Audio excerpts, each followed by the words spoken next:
CH3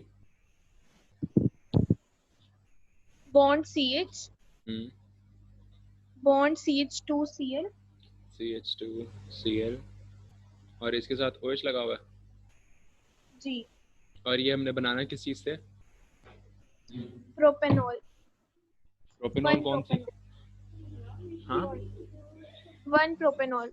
1 propanol, ठीक है। तो वो 1 प्रोपेनॉल है CH3 CH2 CH2 और OH। OH। इस तरह से, तो इस तरीके से अगर हम करें तो क्या दिमाग में आता है? अब देखो ना, हम लोगों ने क्या करना है कि पहले तो जाहिर सी बात है, पहले हमें ये हाइड्रोक्सल उतारना पड़ेगा। पहले हाइड्रोक्सल उतारेंगे, फिर हम इसके अंदर एडिशन कराएंगे, तो फिर जाके काम बनेगा, अदरवाइज नहीं। तो हाइड्रोक्सल उतारने के लिए यहाँ पे क्या कराएंगे इसकी? यहाँ से अगर मुझे हाइड्रोक्सल रिमूव कराना हो तो कौन सा रिएक्शन इस्तेमाल करूंगा कि इसका ये हाइड्रोक्सल चला जाए यहाँ से?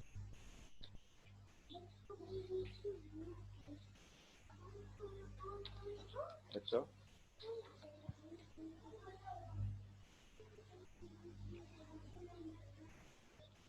हेलो। डिहाइड्रेशन। डिहाइड्रेशन, और डिहाइड्रेशन के लिए रिएजेंट कौन सा इस्तेमाल होता है? एल्यूमिनियम, Al2, एल्यूमिनियम कहाँ से आया? Al2 सेव है H2SO4। कि सिंपल, आप H2SO4 को एज डिहाइड्रेटिंग एजेंट इस्तेमाल करते हो।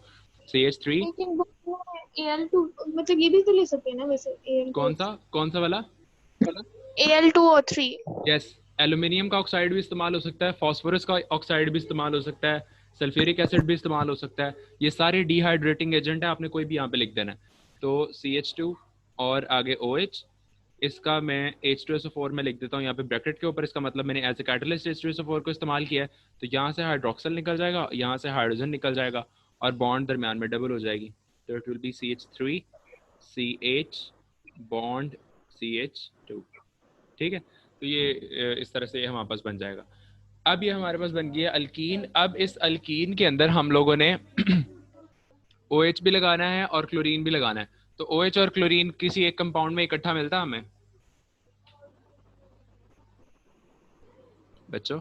कोई एक ऐसा कंपाउंड है जिसके अंदर OH और क्लोरीन इकट्ठा हो? पढ़ा था याद है। हाइपोहैलस एसिड कैसा रहेगा? HO HOCl। ठीक है, तो इसमें Cl के ऊपर नेगेटिव चार्ज आ जाएगा, इसके ऊपर पॉजिटिव चार्ज आएगा। तो जब हम रिएक्शन कराएंगे, दरमियान की बॉन्ड यहाँ की single, negative part of the reagent जाके उस जगह पे लगेगा जहाँ पे हाइड्रोजन कम है। ऐसे ही है, यस। बल्कि लेकिन एक इसमें सेकेंड रुको। OH भी तो नेगेटिव है ना। एक सेकंड, मुझे बुक से कंफर्म करना पड़ेगा, ठहरो जरा।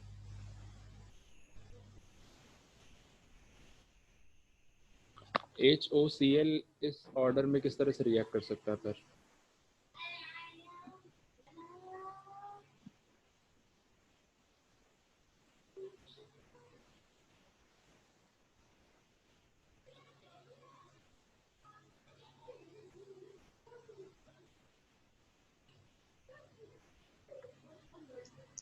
एक मिनट, ये रिएक्शन उसने लिखा तो हुआ है, तो हाइपोहेलस एसिड के अंदर फिर पहले ऑब्वियसली पॉजिटिव आता है, तो इसका मतलब हाइड्रोक्सिल पॉजिटिव में ही जाएगा।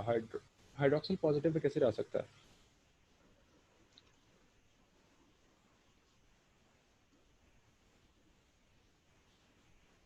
हाइड्रोक्सिल पॉजिटिव नहीं हो सकता, ठहरो जरा, हाइड्रोक्सिल को सिर्फ नेगेटिव के साथ यूज किया हुआ। ठहरो जरा।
खैर बहरहाल ये होगा तकरीबन इसी तरीके से ही। मैं तुम्हें वापस वहीं पे ले जाके तो बता देता हूँ, एक सेकंड।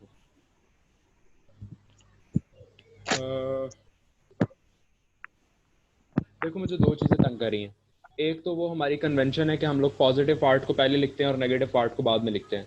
तो इस क्वेश्चन के मुताबिक जो हाइड्रोक्सिल है उसके ऊपर पॉजिटिव होना चाहिए और क्लोरीन के ऊपर नेगेटिव होना चाहिए। लेकिन दूसरी बात यह है कि हाइड्रोक्सिल पॉजिटिव कैसे हो सकता है? हाइड्रोक्सिल हमेशा नेगेटिव होता है, हालांकि क्लोरीन पॉजिटिव हो सकता है। तो इसकी लॉजिक मुझे देखनी पड़ेगी। आप लोग सिंपल एक काम करो, अभी फ़िलहाल ना इसको इस तरह से समझ लो कि क्लोरीन को पॉजिटिव कर लेते हैं अभी और उसको नेगेटिव कर लेते हैं, बाद में इसको देख लेंगे। क्लोरीन को हम लोग कर देते हैं पॉजिटिव और इसको कर देते हैं नेगेटिव। ठीक है, तो negative part of the reagent जाके उस जगह पे लगेगा जहाँ पे कम हाइड्रोजन है, तो ये हाइड्रोक्सल जाके इसके साथ लग जाएगा और जो क्लोरीन है वो जाके इसके साथ लग जाएगा। तो जो कंपाउंड हमें डिजायर्ड है वही बन जाएगा, CH3 CH, यहाँ पे लग जाएगा OH और साथ में आ जाएगा CH2 और इसके साथ लगा होगा Cl। तो ये जो कंपाउंड था ये वो बन गया हमारा वाला जो हमें डिजायर्ड था। इसके बाद हम लोगों ने आगे कहाँ पे छोड़ा था?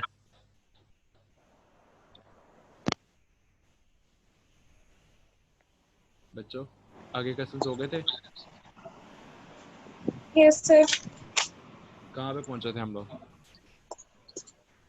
18 करना है, 18 वाला। ठहरो जी, 18 पे चले जाते हैं। अच्छा, after ozonolysis experiment the only product was acetaldehyde. Can you guess the structural formula of this compound? तो एसिटाल्डिहाइड का स्ट्रक्चरल फार्मूला पूछ रहा है, क्या होगा भला? एसिटाल्डिहाइड कैसे बनता है भला? CH3 C double bond O और एक तरफ हाइड्रोजन, दैट्स इट। ये उसका स्ट्रक्चरल फार्मूला है। अगर तो उसने स्ट्रक्चरल फार्मूला सिंपल पूछा हुआ है तो वो यही है। ठीक है, फिर इसके बाद the addition of sulphuric acid to an alkene obeys Markovnikov rule. Predict the structures of alcohols obtained by the addition of acid in the following compounds. Propene के अंदर आपने एसिड ऐड करना है और ब्यूटीन के अंदर ऐड करना है और 2 ब्यूटीन के अंदर ऐड करना है। ठीक है, प्रोपीन का स्ट्रक्चर कैसे बनता है भाई? अभी बनाया। ठहरो,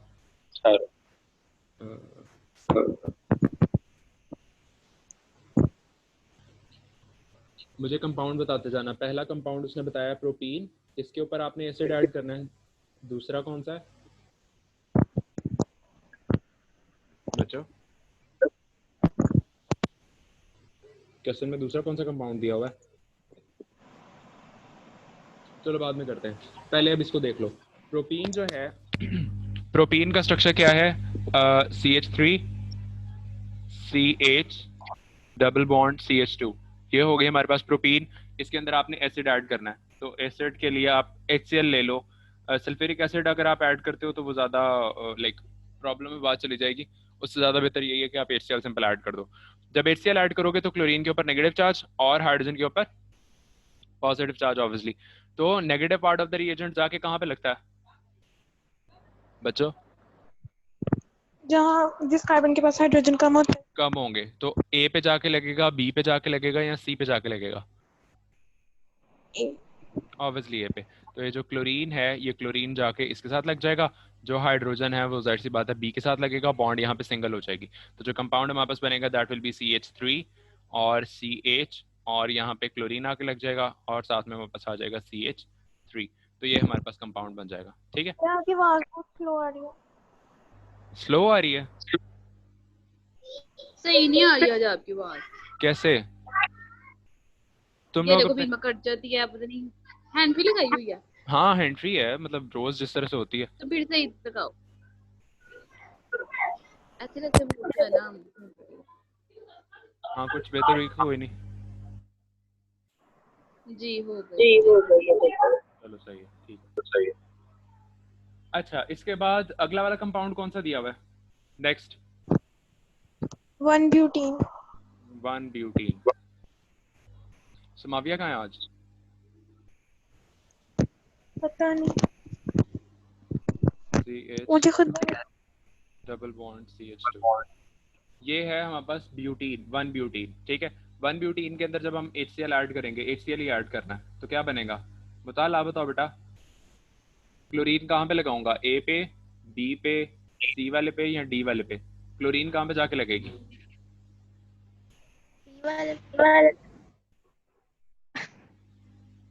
किस पे?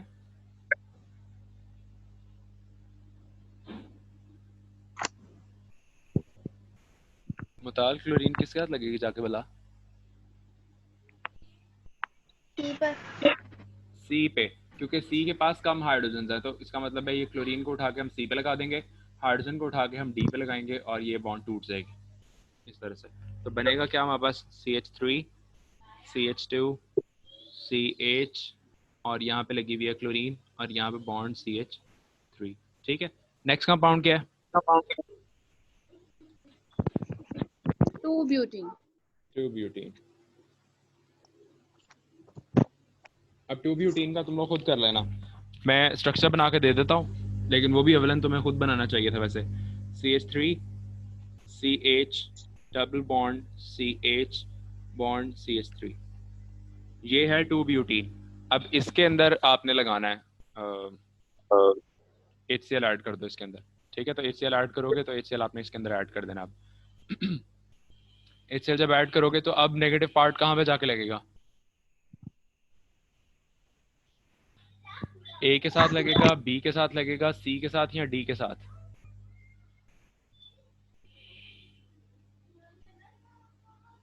बच्चों क्लोरीन कहाँ पे लगेगा?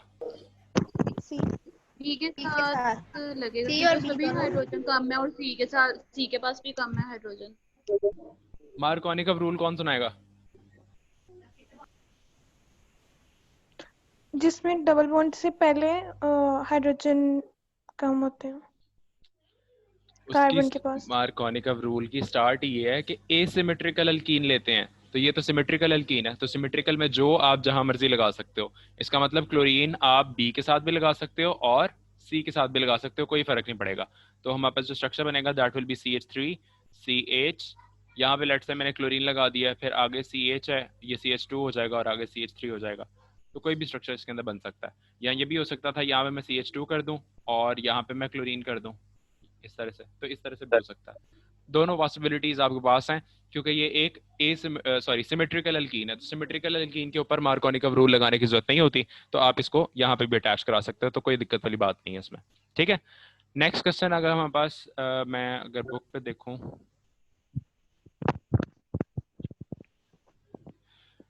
हाँ शेयर हो रही है ना बुक भी तुम लोगों को?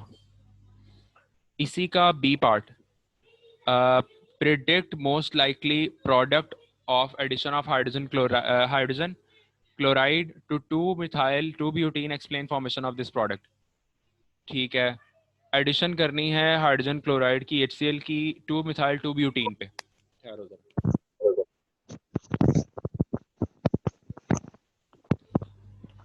2-methyl 2-butene, 1 2 3 और 4 कार्बन है और 2 पे मिथाइल लगा हुआ है, यहाँ पे CH3 है और नंबर 2 पे ही ब्यूटीन है, यहाँ पे डबल बॉन्ड है। तो इसका मतलब यहाँ पे H आएगा और यहाँ पे H3 होगा और यहाँ पे H3 होगा। ये कंपाउंड है जी हमारे पास। इसके अंदर हम लोगों ने क्या करना है? सवाल क्या है? HCl ऐड करना है बच्चों, है ना? ठीक है, HCl अब हमने ऐड करना है। अब मुझे बताओ A B C और D चारों में से कौन सी प्रोडक्ट बनेगी, मतलब कहाँ पे जाके क्लोरीन लगेगा?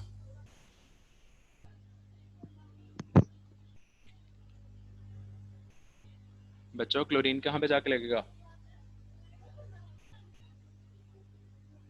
सी। ऑब्वियसली सी पे, क्योंकि सी के पास हाइड्रोजन सबसे ज्यादा कम है।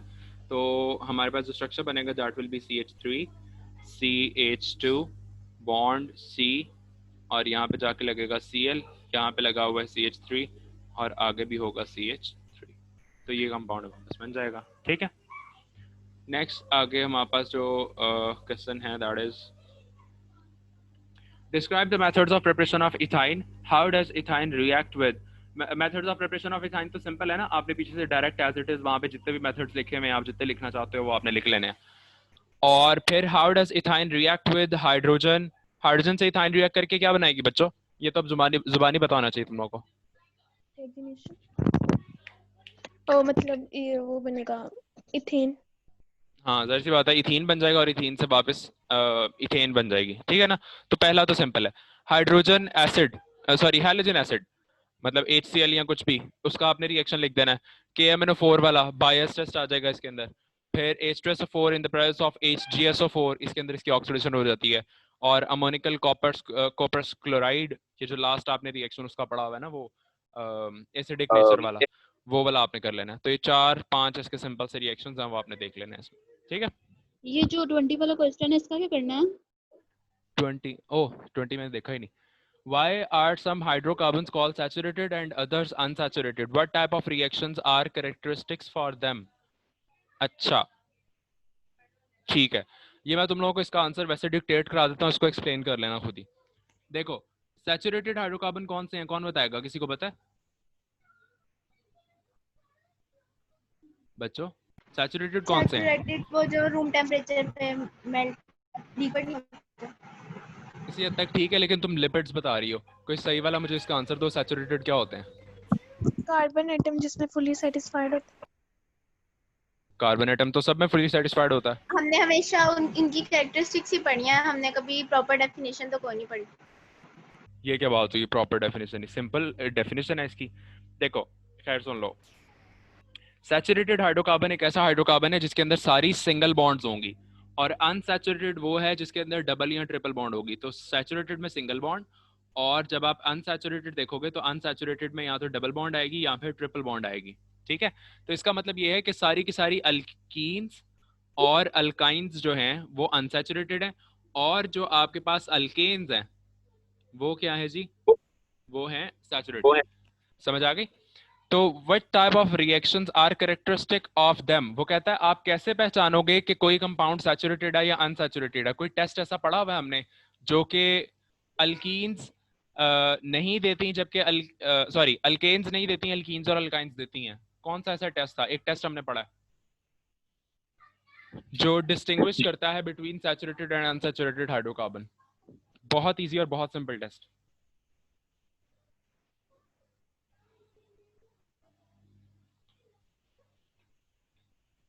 बच्चों नो?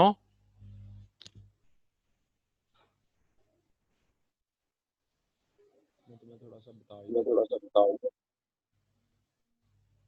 देखो, जो अगर आपने डिस्टिंग्विश करना है बिटवीन सैचुरेटेड एंड अनसैचुरेटेड, तो अनसैचुरेटेड के बारे में आपको पता होना चाहिए, या तो डबल बॉन्ड होगी इसके पास या ट्रिपल बॉन्ड होगी, और जो सैचुरेटेड है उसके पास हमेशा सिंगल बॉन्ड होती है। तो फिर मैंने आप लोगों को इन दोनों के दरमियान डिस्टिंक्शन बताई थी कि जो सैचुरेटेड हाइड्रोकार्बन है वो सब्स्टिट्यूशन रिएक्शन देते हैं, ऐसे ही था। और जो अनसैचुरेटेड हाइड्रोकार्बन होंगे वो हमेशा एडिशन रिएक्शन देंगे, मतलब ज्यादातर, मोस्टली। तो अनसैचुरेटेड हमेशा एडिशन रिएक्शन देते हैं। तो ये इसकी दोनों की डिस्टिंक्शन है। अब हम लोगों ने 2 टेस्ट पढ़े थे ऐसे पीछे, एक था बायर्स टेस्ट और दूसरा है ब्रोमीन वाटर टेस्ट।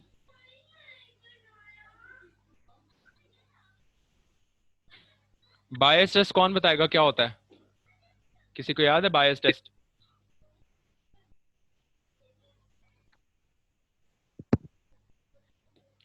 बच्चों बायर्स टेस्ट किसी को नहीं याद?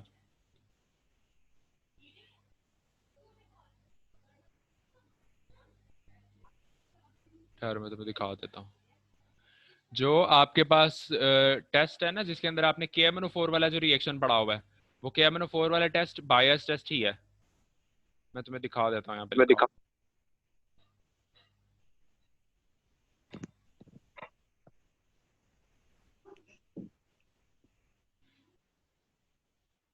ये लिखा हुआ है।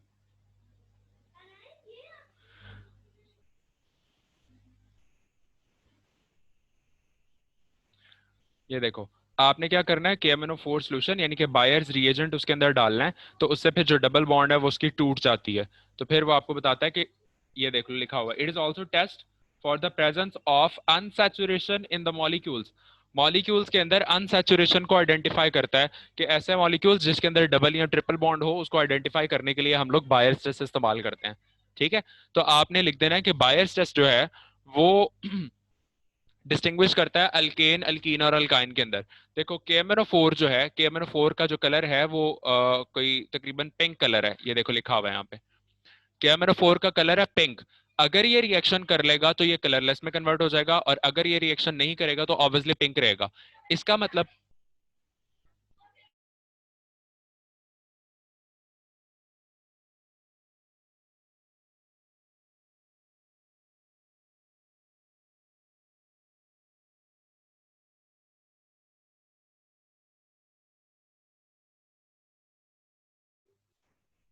अच्छा, बायस टेस्ट कौन सा है जी? बायस टेस्ट के अंदर KMnO4 आपने ऐड कराना होता है। KMnO4 ऐड कराने से अगर KMnO4 कलरलेस हो जाए तो इसका मतलब ये है कि वो मतलब डबल बॉन्डेड या ट्रिपल बॉन्डेड कंपाउंड था, और अगर KMnO4 कलरलेस नहीं हुआ तो इसका मतलब ये है कि वो सिंगल बॉन्डेड ही कंपाउंड था। ठीक है, तो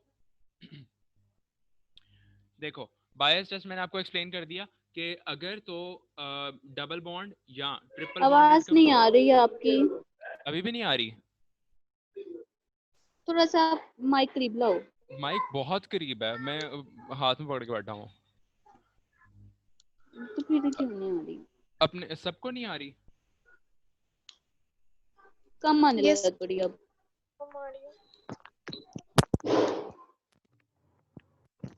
ना हैंडी मेरी खराब हो गई है, नहीं लाऊंगा। ऊंचा बोलो, ऊंचा बोलो। खैर फिलहाल देख लो, इस पे गुजारा कर लो, बाकी मैं कल नहीं ले आऊंगा हैंड फ्री।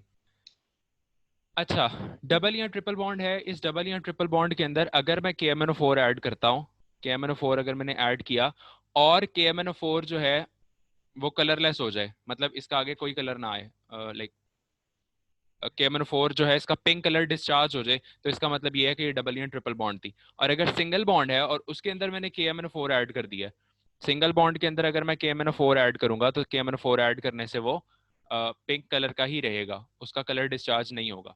ठीक है, तो इसका मतलब ये है कि डबल या ट्रिपल बॉन्ड में KMnO4 अपना कलर डिस्चार्ज कर देता है, जबकि सिंगल बॉन्ड के अंदर KMnO4 अपना कलर डिस्चार्ज नहीं करता। तो इसका मतलब KMnO4 एक ऐसा रिएजेंट है जो कि डिस्टिंग्विश करता है between unsaturated hydrocarbons and saturated hydrocarbons, कि जो सिंगल बॉन्डेड कंपाउंड्स हैं और डबल और ट्रिपल बॉन्डेड कंपाउंड्स हैं, इसको अगर आपने डिस्टिंग्विश करना हो तो डिस्टिंग्विश करने के लिए आप जो चीज इस्तेमाल करते हो दैट इज KMnO4। ठीक है, तो एक तो ये हो गई पहली चीज। और इसके अलावा एक अगर आप दूसरा रिएजेंट इस्तेमाल करो, दूसरा टेस्ट इस्तेमाल करो, तो वो है ब्रोमीन वाटर टेस्ट। जिस तरह से आप KMnO4 ऐड करके चेक कर लेते हो कि कंपाउंड सैचुरेटेड है या अनसैचुरेटेड, बिल्कुल इसी तरह से आप ब्रोमीन Br2 ऐड कर दो, तो वो सिंपल सा आपको रिएक्शन का पता है कि अगर डबल या ट्रिपल बॉन्ड होगी, मतलब let's say CH2 double bond CH2 ये कंपाउंड है, इसके अंदर अगर हम लोग ब्रोमीन ऐड कर दें Br2, तो ये ब्रोमीन इधर जाके लग जाएगी और इधर जाके लग जाएगी, तो इसका मतलब हमारे पास जो कंपाउंड बनेगा that will be CH2 bond CH2, और इस तरफ भी ब्रोमीन लग जाएगी और इस तरफ भी ब्रोमीन लग जाएगी। ठीक है, तो इसका मतलब ये है कि ब्रोमीन इसके साथ रिएक्शन कर लेती है, जबकि अगर मैं लूं अल्केन CH3 बॉन्ड CH3, इसके अंदर अगर मैं Br2 ऐड कर दूं, अगर इसके अंदर मैं Br2 ऐड कर दूंगा तो इसके अंदर Br2 ऐड करने से ये तो रिएक्शन नहीं ना देगा उस तरह से, बल्कि रिएक्शन देगा, और रिएक्शन में क्या बनेगा आपके पास CH3 CH2 Br, और साथ में आपके पास बन जाएगा HBr। इस किस्म का रिएक्शन हो जाएगा, बल्कि मोस्ट प्रोबेबली ये क्लोरीन वाला रिएक्शन करता है। तो यहाँ पे आपको एक डाइहैलाइड मिल रहा है, ये डाइहैलाइड इस बात की पहचान है कि यहाँ पे डबल या ट्रिपल बॉन्ड मौजूद है। ठीक है, तो इसका मतलब यह है कि ब्रोमीन वाटर जो है वो अनसैचुरेटेड हाइड्रोकार्बन के साथ रिएक्ट कर सकता है, जबकि सैचुरेटेड हाइड्रोकार्बन के साथ रिएक्ट नहीं करता। पता चल गया बच्चों इसका? यस और no? Yes sir. Yes sir. तो इसका मतलब ये है कि ब्रोमीन वाटर और KMnO4 वाला जो टेस्ट है, ये दो ऐसे टेस्ट हैं जो आपको डिस्टिंग्विश करके बताते हैं कि वेदर कंपाउंड इज सैचुरेटेड और इट इज अनसैचुरेटेड। ठीक है, नेक्स्ट आगे हमारे पास आ जाता है नेक्स्ट आगे हमारे पास आ जाता है क्वेश्चन नंबर 20। किस पे थे हम लोग? ठहरो जरा,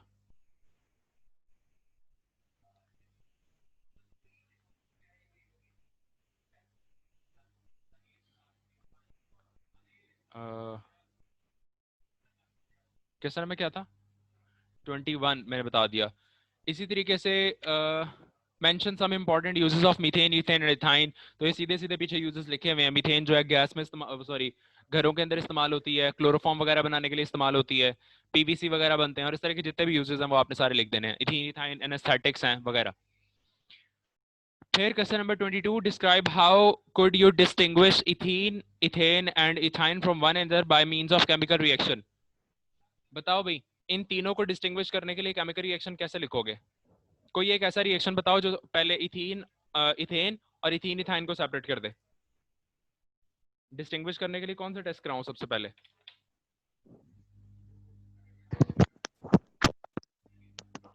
जो तीनों में आता हो। जो तीनों में से कोई एक दे दे, एक दे दे वो निकल जाए, फिर बाकी दोनों को हम डिस्टिंग्विश कर लेंगे। क्या मतलब आपके क्वेश्चन की समझ में? मतलब ये है बेटा कि आपको एक टेस्ट ट्यूब के अंदर लेट से 3 टेस्ट ट्यूब्स आपको दे दिए, ठीक है। अब एक के अंदर इथेन है, दूसरी के अंदर इथीन है और तीसरे के अंदर इथाइन है। वो आपसे कहता है पहचान के बताओ कि तीनों के अंदर से किसमें इथेन है, किसमें इथीन है और किसमें इथाइन है। तो किस तरीके से पहचानोगे? कोई रिएक्शन करवाओगे? वो रिएक्शन कौन सा होगा जो आपको बता दे कि इथेन किसमें है, इथीन किसमें और इथाइन किसमें? ये जो अभी हमने किया था वो भी तो ले सकते हैं ना, ब्रोमीन। यस, हम वो ले सकते हैं, ब्रोमीन वाटर भी ले सकते हैं, और हम हम वो जो पहले वाला हम लोगों ने किया बायस टेस्ट वो भी इस्तेमाल कर सकते हैं। जब बायस टेस्ट ये इस्तेमाल करेंगे तो हमें पता चल जाएगा कि जी अनसैचुरेटेड और सैचुरेटेड कौन सा है। इसका मतलब इथेन तो निकल जाएगी वहां से, क्योंकि इथेन तो हो गई ना अनसैचुरेटेड सिंगल बॉन्डेड कंपाउंड है। सबसे पहले ये अलग हो जाएगी। फिर हमारे पास दो जगह चीजें बचेंगी, इथीन और इथाइन, कि हम लोग ने इथीन और इथाइन को किस तरीके से सेपरेट करना है, ठीक है। तो इथीन और इथाइन को सेपरेट करने के लिए फिर हम लोग क्या करते हैं, फिर हम इसके लिए कोई और टेस्ट करेंगे। कोई ऐसा टेस्ट सोचो जो कि इथीन देती हो और इथाइन ना देती हो, या लाइक कोई ऐसा टेस्ट जो इन दोनों के दरमियान डिस्टिंग्विश कर सके।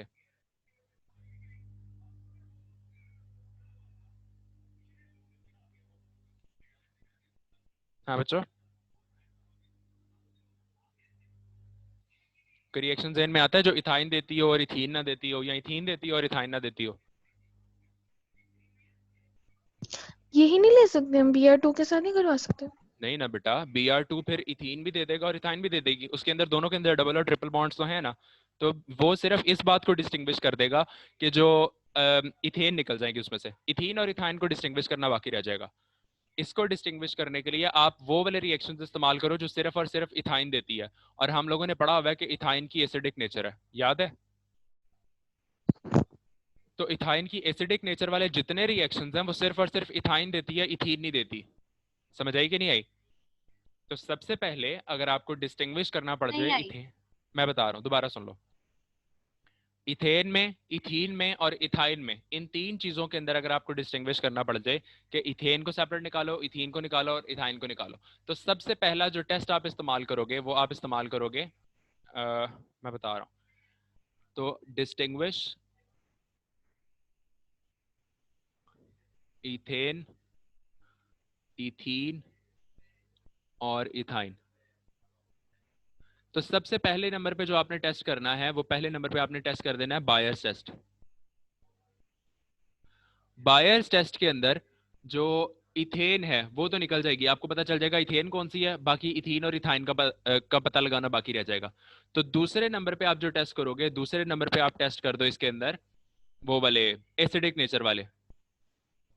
तो एसिडिक नेचर वाले जितने टेस्ट करोगी, वो एसिडिक नेचर के जो टेस्ट होंगे वो इथाइन जरूर दे देगी लेकिन इथीन नहीं देगी। तो इसका मतलब ये है कि आपने इथेन को तो पहले सेपरेट कर दिया था, फिर उसके बाद आपने इन दोनों के अंदर से भी इथाइन को निकाल लिया। तो जो टेस्ट ट्यूब एसिडिक नेचर वाले टेस्ट दे देगी, वो जो अमोनिकल सिल्वर नाइट्रेट वाले थे, वो जो लास्ट पे हम लोगों ने पढ़े थे ना, जो टेस्ट ट्यूब वो वाले रिएक्शन दे देगी वो इथाइन होगी, और जो नहीं देगी वो इथीन हो जाएगी। समझ आई अब बच्चों? बच्चों हेलो, दोबारा समझाओ। सुन लो, आप लोगों ने 3 टेस्ट ट्यूब्स आपको दे दी गई हैं। एक टेस्ट ट्यूब के अंदर इथेन है, सिंगल बॉन्डेड कंपाउंड है, दूसरे के अंदर डबल बॉन्डेड कंपाउंड है और तीसरे के अंदर ट्रिपल बॉन्डेड कंपाउंड है। वो आपसे पूछ रहा है कि इन तीनों के अंदर से बताओ सिंगल बॉन्डेड कौन सा है, डबल बॉन्डेड कौन सा है और ट्रिपल बॉन्डेड कौन सा है। तो पहला टेस्ट आप करा दो बायर्स टेस्ट। जब बायर्स टेस्ट कराओगे तो बायर्स टेस्ट में आपको पता चल जाएगा कि सिंगल बॉन्डेड कंपाउंड कौन सा है और डबल और ट्रिपल वाले कौन सा है। तो इसका मतलब इथेन सबसे पहले सेपरेट आउट हो जाएगी, हमें इथेन का पता चल जाएगा कि कौन सी है। पीछे बच गई 2 टेस्ट ट्यूब्स, उन 2 के अंदर एक में है इथीन और एक में है इथाइन। जब इथीन और इथाइन है तो इन दोनों को आपस में डिस्टिंग्विश करने के लिए अब हम करेंगे एसिडिक नेचर के टेस्ट। तो एसिडिक नेचर के जो टेस्ट होंगे वो इथाइन दे देगी और इथीन नहीं दे पाएगी। तो इसका मतलब ये है कि उन तीनों टेस्ट ट्यूब्स के अंदर हमें डिस्टिंक्शन हो जाएगी, इथेन कौन सी है, इथीन कौन सी है और इथाइन कौन सी है। तो डिस्टिंग्विश करने के लिए सबसे पहले हम लोग बायस टेस्ट करेंगे जिसके अंदर से अल्केन सेपरेट हो जाएगी, फिर हम एसिडिक नेचर के टेस्ट करेंगे जिसके अंदर से जो अल्काइन है वो सेपरेट हो जाएगी और अल्कीन लास्ट में बच जाएगी। ठीक है, अब पता चला बच्चों? जी। तो नेक्स्ट अब इससे अगला वाला क्वेश्चन कौन सा है? How will you synthesise the following compounds starting from ethyne? Ethyne से शुरू करने हैं और आपने ये वाले सारे कंपाउंड्स बनाने हैं। ये बस खत्म हो गया, आज इसको खत्म कर देना। How will you synthesise the following compounds starting from ethyne? Ethyne से स्टार्ट करना है आपने और ये वाले कंपाउंड्स बनाने हैं। एसिटल्डिहाइड कैसे बनेगा? इथाइन से एसिटल्डिहाइड कैसे बन सकता है बच्चों?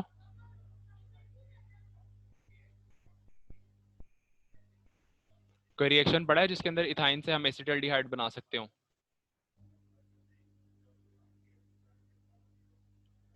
एसिटल्डिहाइड का मैं तुम्हें फॉर्मूला लिख देता हूँ, that is CH3 C double bond O और H। ये है एसिटल्डिहाइड का फॉर्मूला।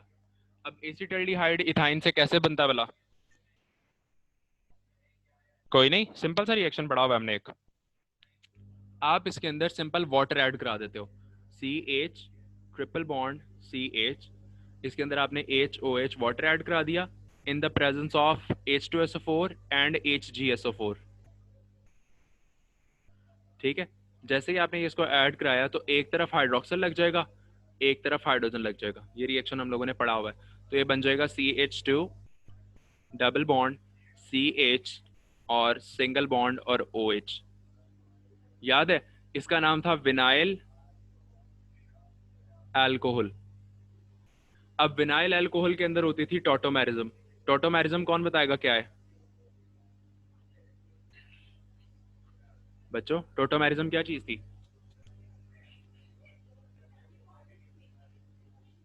टॉटोमेरिज्म क्या था भला?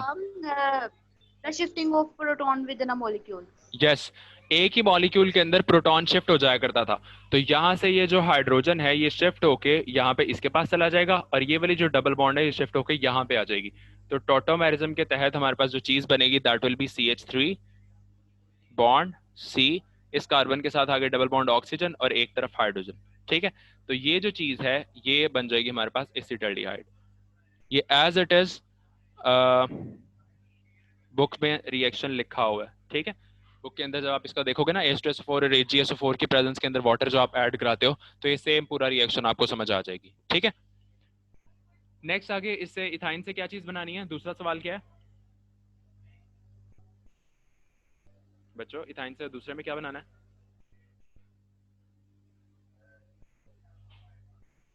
इथाइन से हेलो कोई बता दो मुझे। हाँ बोलो। Benzene.